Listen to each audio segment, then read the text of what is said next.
মাছে ভাতে বাঙালি কথাটা কিন্তু একদমই সত্য। কারণ কি জানেন? কারণ আমার মাছ ভাত খুবই ভালো লাগে। তো আজকে কিন্তু একই পাতে ইলিশ মাছ আর সাথে বেগুন ভাজার দেখাবো। তো চলেন শুরু করি।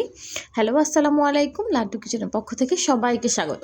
তো প্রথমেই আমি বেগুনটাকে চাকা চাকা করে কেটে নিয়েছি, মানে গোল গোল চাকা চাকা করে। দিয়ে দিলাম হচ্ছে গিয়ে হলুদ, সাথে দিয়ে দিলাম হচ্ছে মরিচের গুঁড়া, আর দিয়ে দিব হচ্ছে গিয়ে পরিমাণ মতো লবণ।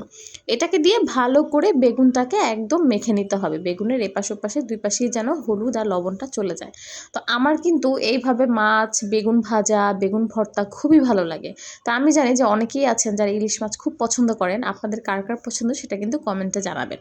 বেগুনটা মাখানো হয়ে গেলে একপাশে রেখে এখন ইলিশ মাছটাকে ভাজবো। এর জন্য দিয়ে দিলাম হচ্ছে হলুদ, আর দিয়ে দিব হচ্ছে গিয়ে একটু সামান্য মরিচের গুঁড়া ঝালের জন্য, এটা আপনাদের পছন্দ মতো দিবেন।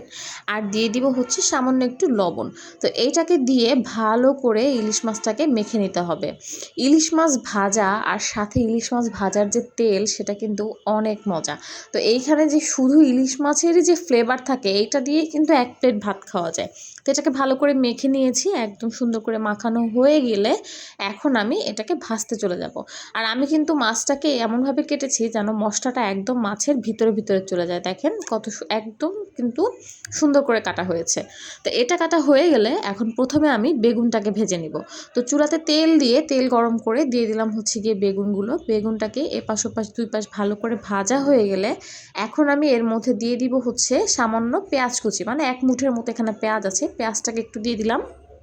আমার মা কিন্তু এইভাবে বেগুন ভাজি করে, আর আমাদের সবার কাছে বেগুন ভাজিটা এইভাবে খেতেই ভালো লাগে। তো এরপরে দিয়ে দিব হচ্ছে গিয়ে ধনিয়া পাতা, আর ঝালের জন্য দিয়ে দিব হচ্ছে কিছুটা কাঁচামরিচ। তো এটাকে দিয়ে একটু সামান্য কিছুক্ষণ রেখে তারপরে যে এটা সেদ্ধ হয়ে যাবে তখন আমি এটাকে উঠিয়ে নিব। আমার বেগুন ভাজা কিন্তু সম্পূর্ণ রেডি। এখন যাব সেই ইলিশ মাছ ভাজাতে। তো চুলাতে আমি সরিষার তেল দিয়ে নিয়েছি, সেখানে আমি মাছটাকে দিয়ে নিলাম। মাছটাকে সুন্দর করে এপাশ ওপাশ দুই পাশে আমি ভেজে নিব। তো এটা যখন ভাজবো তখনই কিন্তু একটা ঘ্রাণে পুরো ঘর ভরে যাবে, এত সুন্দর ঘ্রাণ। আর এই যে আমার মাছ ভাজা কিন্তু কমপ্লিট। এখন গরম গরম ভাতের সাথে ভাজা মাছ, সাথে ছিল আমি একটু বেগুন ভর্তা করে নিয়েছিলাম, বেগুন ভর্তা, আর ছিল হচ্ছে বেগুন ভাজাটা।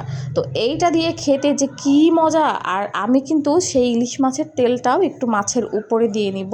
তেলটা দিয়ে এখন আমি বেগুন ভর্তা, বেগুন এইটা দিয়ে ইলিশ মাছ দিয়ে মেখে মেখে খাবো।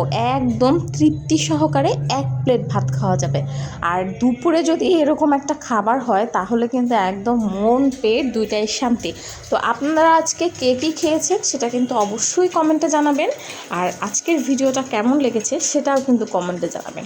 ও আর একটা কথা, আপনারা কিন্তু চাইলে আপনারা কোন কোন জেলায় আছেন, বিভিন্ন জেলার যে বিখ্যাত খাবারগুলো আছে সেগুলো কিন্তু চাইলে আমার সাথে শেয়ার করতে পারেন। আমি অবশ্যই ট্রাই করব। ধন্যবাদ।